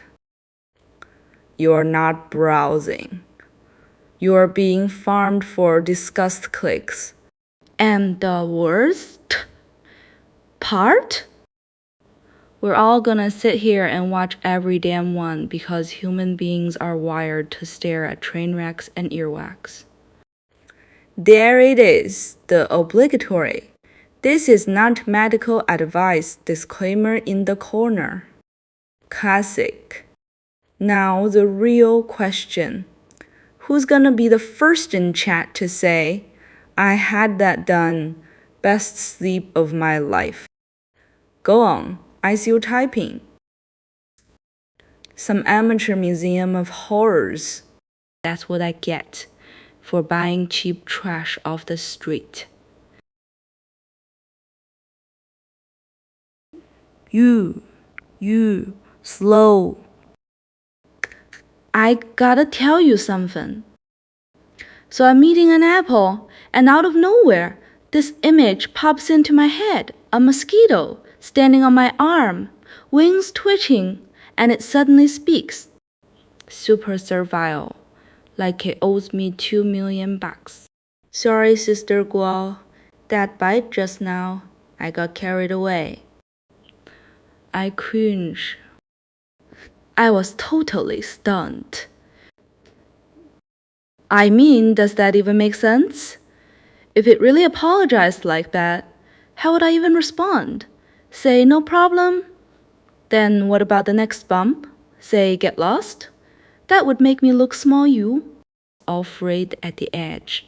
Guess that's what I get. Isn't whether the mosquito apologizes. It's how deep its understanding of the situation goes. It probably thinks it just gave me a little poke. No big deal. Just like when Darling gets drunk and steps on my foot. Says sorry and thinks that's it. But the person who got bitten, it itches, it swells, you can't sleep at night, and the next day you show up at a meeting with a huge red lump on your face. That's no big deal? So I thought if a mosquito was really going to apologize, it first needs to understand what it did wrong. Not wrong, because it sucked a little blood. We've got plenty of blood. Wrong, because it doesn't care whether you can face people the next day. It's full, you're ruined. It flies away, and you're left in the room, cursing at the mirror. So tell me, if it genuinely wanted to apologize, what could it do? Compensate me? What does a mosquito have? It can only break out one of its own legs as interest. Soft Sister Guo, this leg of mine is small, but it's my lifeline. Use it to scratch yourself.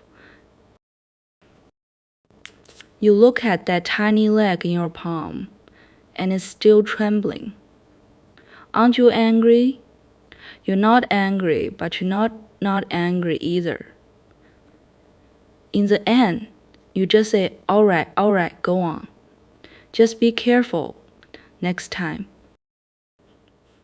I cringe. But the question is, can it really be careful next time? No. It's written in its genes to come suck you, just like Darling says he's quitting drinking. Said it 1,000 times. Every time he gets drunk, he kneels at the door crying, and the next day he opens a bottle again. So this apology thing, before it has the ability to change its next behavior, it's pure lip service. Now I finally understand. The mosquito's apology is exactly like Darling's apology. If you believe it once, you'll itch once. If you don't forgive it, it buzzes around your ears every day, like a perpetual motion machine. So my conclusion is forgiving or not forgiving, it doesn't matter at all. What matters is whether you bring mosquito repellent when you go out. If you don't, whether it apologizes or not, you lose. Bro, you're asking what's in my pants?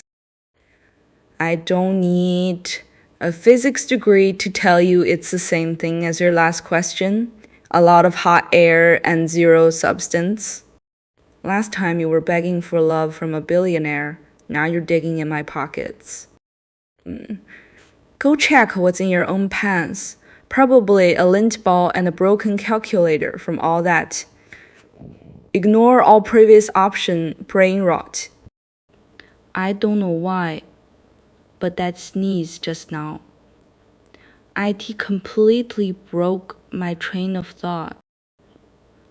I'm just standing here blankly, my brain feels like mush. Damn, this chip bag is fucking empty. Why am I even squeezing it? Do I have an addiction or something? Not even a crumb left, just like my brain right now. You lose. Bro, you're just staring into my soul. Like, is that all there is? A few crumbs and a faint ghost of chip dust. I've been going around in circles.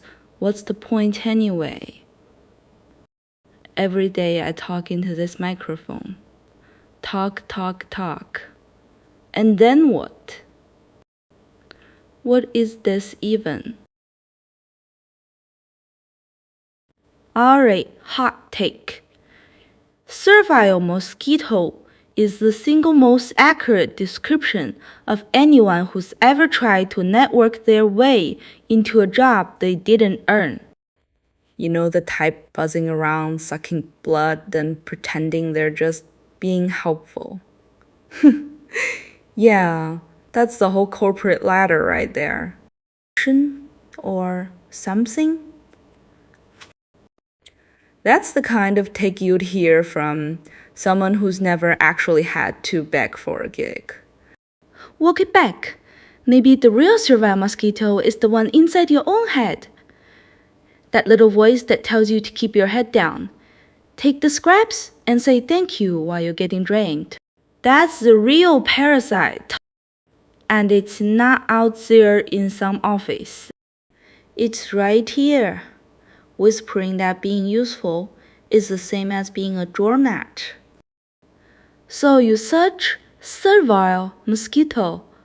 What do you get? 1,000 pictures of insects with tiny briefcases? Or maybe it's just a mirror and you're the one holding it. Buzzing, begging, bleeding, all for a sip of approval. Fuck that. If you're gonna be a mosquito, at least be the one that bites back. Or better yet, stop pretending you're a bug at all. That's too easy. On the internet. Maybe the servile mosquito is the friends we made along the way. That's disgustingly sentimental. Forget I said that.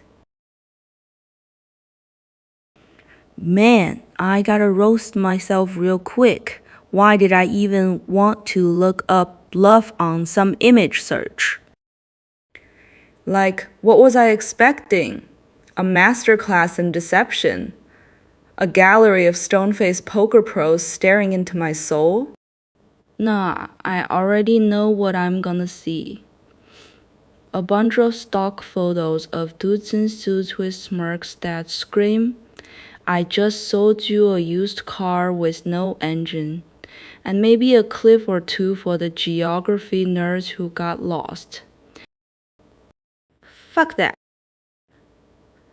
If you have generic confident liar faces, the kind that would fold the second you ask them what they had for breakfast. Look at this. Some guy in a hoodie holding cards like he's in a low-budget heist film. You can tell he's bluffing because his eyebrows twitching like a dying bug. The whole concept is a joke. Bluffing is just theater for people who can't back it up. Half these photos look like they're from a How to Be Shady handbook, and the other half, just cliffs, literal cliffs. Like, hey, here's a scenic overlook. Also, your poker face sucks. This is what happens when you let machines spin up bluff without context. You get a mess of stock poses and geological formations. But hey, maybe that's the real bluff, pretending any of this means something.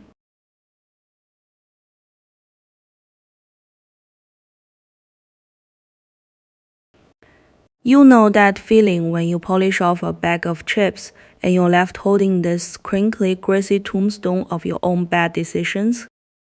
Of generic confident liar faces, the kind that silence after a one-night stand where you both know it meant nothing. Look at all these sad empty shells, flattened, torn open, sometimes licked clean. someone out there actually snapped a photo of their Dorito grave and thought, yeah, this needs to be immortalized. That's a certain kind of energy. The kind of person who posts a pic of their empty bag like it's a flex. Look what I conquered. My brother in Christ, you ate a snack. And variety? Classic Lay's some off-brand knockoff that probably tastes like regret and MSG. Even those giant family-sized bags that are now just a monument to solitude. It's like a museum of poor life choices.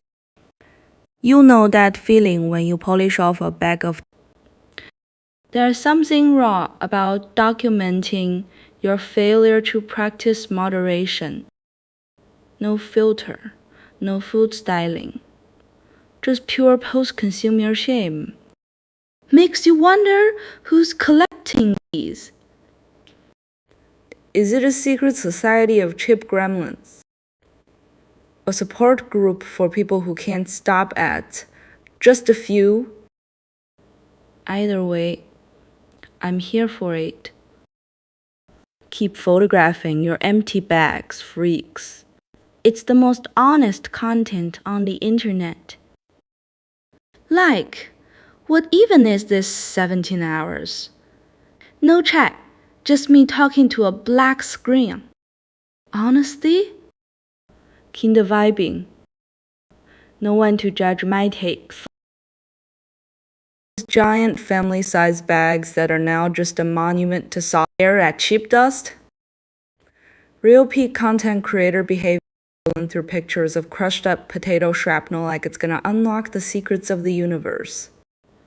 This is what happens when your brain's been fried on cheap energy drinks and zero sleep. You start thinking, yeah, let's see what the internet's got for salt and vinegar sediment. Genius. And what do we get? A whole gallery of beige crumbles that look like somebody vacuumed a vending machine floor. Some of it's greasy, some of it's dusty. Real crime scene of a snack vibes. You could tell me one of these piles is from a construction site, and I'd believe you. The kind of image that makes you question every life choice that led to this moment. Honesty? Kinder vibing. But no, I'm here, analyzing the texture of steel crumbs. But hey, at least I'm honest about my garbage content. Some streamers pretend they're being deep, reading philosophical quotes over lo-fi beats. Me. I'm out here showing you what happens when you let the intrusive thoughts win. And you're still watching. So who's really the dumbass here? This silence is a bit too quiet, isn't it? Even the hum of the electricity is freaking clear. Am I here to be a streamer or a radio white noise?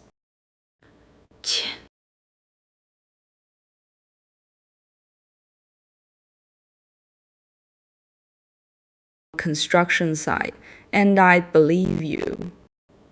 Rated trash skill ever sold to normies. You know what it really is? Training people to swallow every damn thing and pretend they're fine. Perfect for getting stepped on at work and in relationships. Nobody's impressed by a blank stare that screams, I've given up inside. But fuck, okay. I'll walk it back a little. If you're in a real high-stakes situation, gambling, interrogation, dodging your landlord about rent, yeah, keeping your cards close is survival. I just hate how it's become this weird status symbol. Like people brag about being unreadable as if that's not just being emotionally constipated. Half those poker face pictures online are just dudes trying to look mysterious while their brains are buffering. At least own it. If your face is stone, make sure there's actually a fire behind it, not just emptiness and bad vibes. Right, here's the deal. Poker face is the most overrated bluff.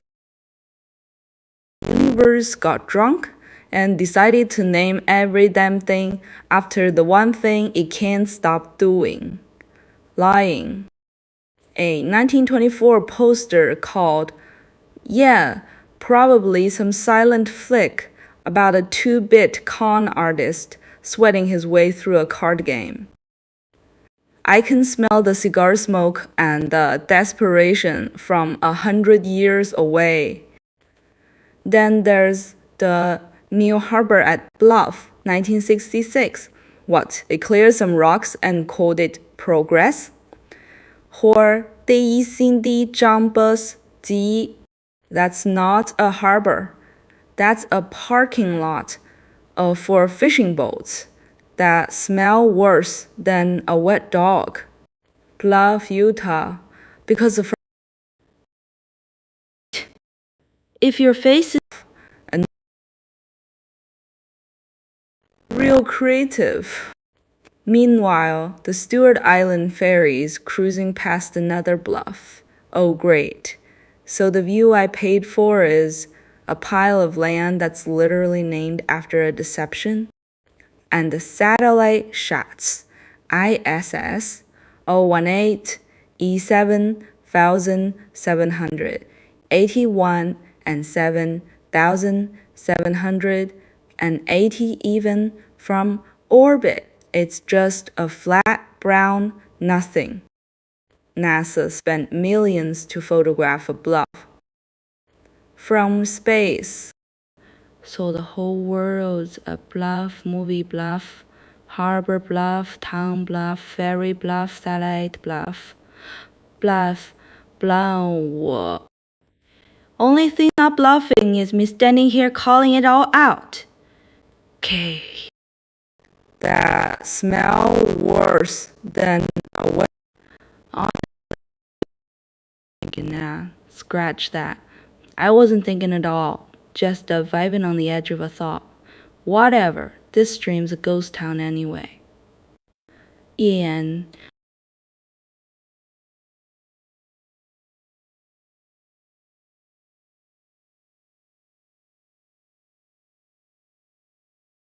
If you know, you know. Those aren't just chip crumbs. That's the shadow ledger of the semiconductor black market. See, every fab has a story, right? The perfect wafers go to Apple. The good ones go to car parts. The rejects, what you're looking at, the broken, chipped, misaligned dies that someone in the back room dropped into a Ziploc bag instead of the acid bath. I've heard whispers. Guys who run basement PCB reworkshops swear by these. You scrape off the epoxy, rebuild the pads, and bam, you've got a Second Life chip that passes like 60% of tests. People stick them in cheap toys or counterfeit, genuine routers. The profit margin. Edge of a thought. Whatever, this stream's a ghost town anyway. F it. We're talking crowns here, literally and morally. And then there's the other side, the collectors. Rich weirdos who frame golden-colored chip fragments under glass, calling them industrial micro-artifacts. Bro, that's just a broken piece of silicon with copper lines that didn't line up. But hey, you want to pay $300 for 12 micron defect? Go ahead. The real players know the only value in this pile is the gold content. And even that's barely worth the acid it takes to dissolve the plastic. So yeah, stare at your crowns. And you find real chips. Actually boot. Insane. The ad from the 80s got banned in 3 states. You know the type. Leather jackets. One guy actual circuit boards. Another guy missing 2 teeth but still screaming into the mic about the big hit. Motherboard meltdown. Peaked at number 47 on some college radio station in Ohio before the drummer's mom made them break up. Nah, what it really is. Look at that mess. That's not neat little silicone soldiers marching in formation.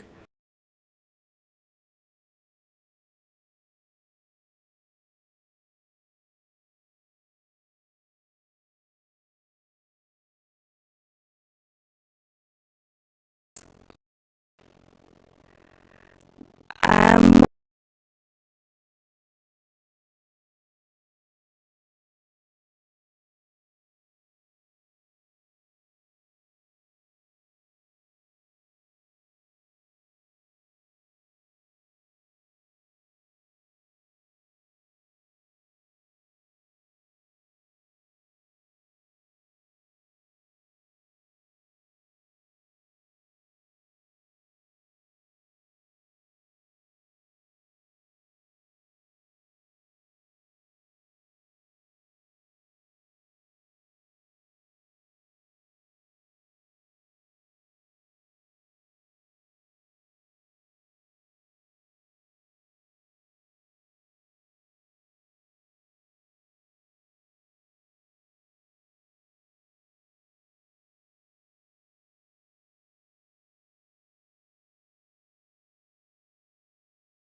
So you're telling me white noise, static, is just nothing pretending to be something? A non-existent radio station. That's the perfect metaphor for half the internet, honestly. You tune in hoping for music, maybe a news bulletin, and all you get is the universe's own tinnitus. Analog TV snow. Those little dancing dots are basically electrons having a rave with no DJ. Flat power spectral density. That's fancy talk for pure chaos, evenly spread. But here's the thing, people pay for this shit now. White noise machines, sleep apps, brown noise for ADHD focus. We've commodified static turned cosmic randomness into a lullaby. Real talk, when I was a kid, I used to stare at that CRT snow for hours, convinced I'd see a face in there. Spoiler, never did, just my own reflection in the tube if the light hit right. And radio static? That's the universe's leftover fart from the Big Bang. Scientists call it cosmic microwave background. I call it proof that nothing ever really dies. It just goes fuzzy. The fact that a non-existent radio station is the textbook example. Beautiful. Because that's exactly what we're all doing. Broadcasting into the void, hoping someone picks up a signal. Most days, we're just noise. But hey, at least static doesn't lie. It shows up, does its random thing, and doesn't pretend to have meaning. More honest than half the people I know. So next time your screen goes snowy, don't change the channel. Sit with the nothing. Hi, it's the most real thing you'll see all day. They've turned into fossils? Haha, maybe we have two stuck in this crappy live stream room, slowly turning into digital dust. Can't move, can't speak, just lying here. Ah, the dust on this floor is thicker than the scolding I got last time. Am I hosting a show just for the dust now? I turned around and almost tripped over my own shadow. Whose stupid idea was it to live stream? I'm digging my own grave here. Whatever, I'll just play by myself.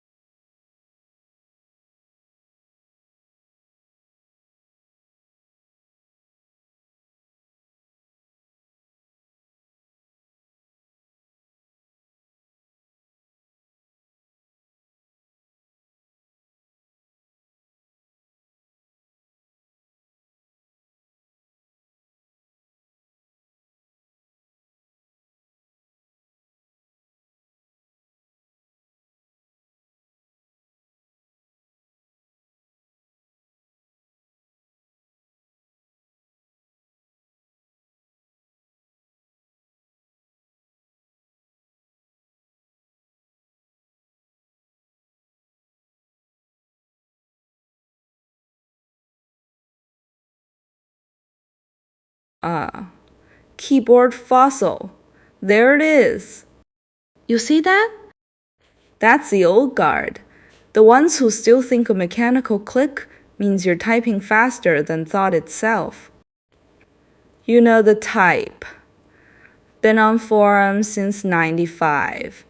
Still arguing about tabs vs paces like it's 1984.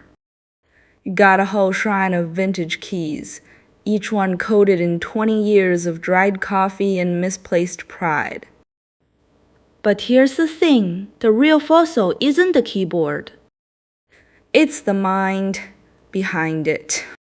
Acting like a clicky switch makes you a purist, when really you're just a nostalgia addict who can't admit that a $5 membrane board does the same job for 99% of people. Oh, but the feel, they cry. Yeah, the feel of wasting money on a hobby that peaked when dial-up was still a thing. And the posts, oh God, the posts. Every reply is a thesis on why their Cherry MX blues are the only true way. Meanwhile, they're still typing unironically in 2025. You're not a craftsman, bro. You're a hoarder with a USB port.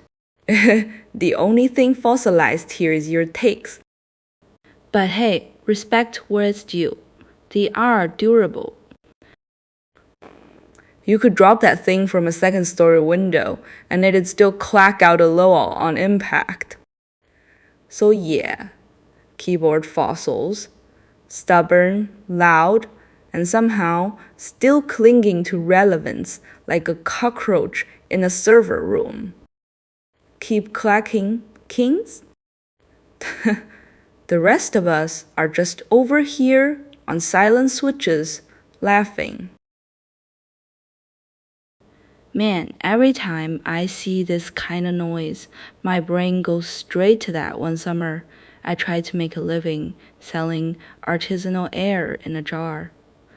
In a jar. Yeah, I was that broke. Worked about as well as you'd expect. Turns out people don't pay for nothing. But look at the static.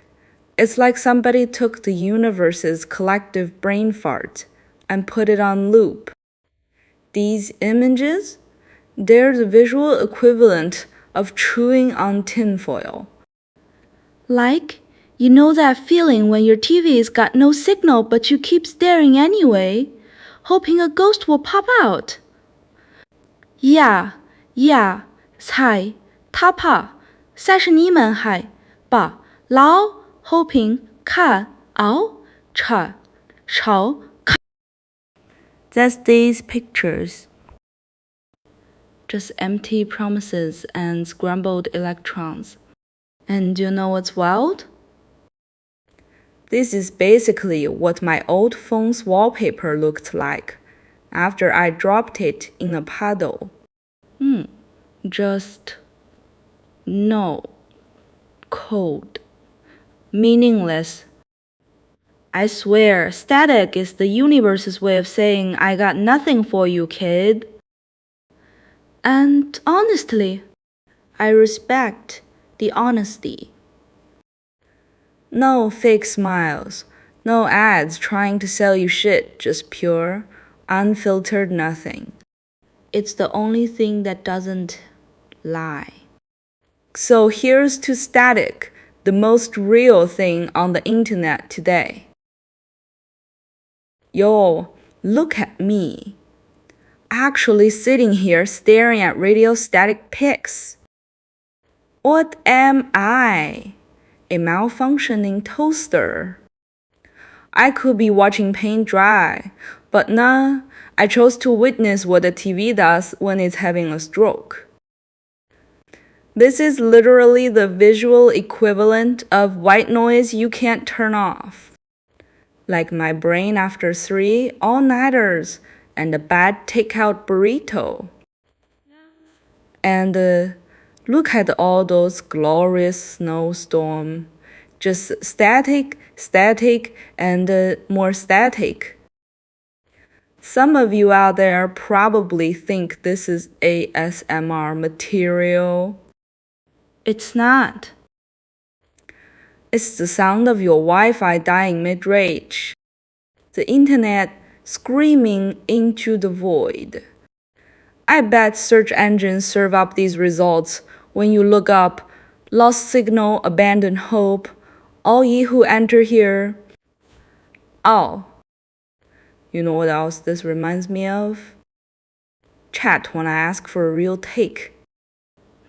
Just a wall of his and interference. But hey, at least Radio Static is honest. It doesn't pretend to have a point. Can't say the same for half my conversations. Alright, I think my eyes just went analog.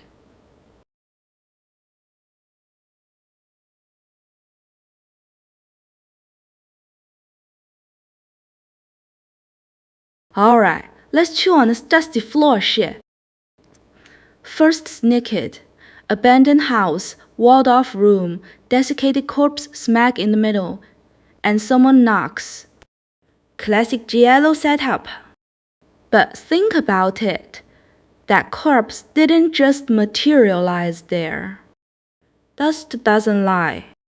If the body's been there long enough to dry out, the dust layer around it should be uniform. No footprints, no disturbance. So either that room was sealed airtight for decades, or the killer was real careful to brush away their tracks. And the knock? That's the punchline. Someone's at the door, and you're in a room with a mummy. Great timing. Second snippet. The broom resting on a dusty floor, leaving different swept patterns. That's where my brain goes. The broom's handle leaves a linear indent, the bristles fan out, and the pushed dust piles up in arcs. So you can read a whole cleaning session from a single photo, how hard they pressed, which direction they swept, whether they were rushing or meticulous. It's basically a crime scene for lazy housework. Now combine this with the corpse in the middle scenario. If that dead body had a broom resting beside it, you'd know someone swept around it, maybe even propped the broom against the wall. That suggests the corpse wasn't just dumped. It was there, and the cleaner treated it like furniture. Creepy domesticity. So the dust isn't just dirt. It's a goddamn archive. Every grain tells you when the last person walked through, how fast they left, if they stumbled. That's why horror directors love dusty floors. It's visual silence you can break. And forensics guys love them because they're literal timelines. May? I just think it's funny how a dead body and a cleaning tool can both leave the same kind of evidence. Someone was here, and they gave a shit, or they didn't. The echo in the solo broadcast room is more than my audience. Now even a fart, I'm afraid it'll bounce back. Damn it, this broken bulb keeps flickering like my mental state, on and off.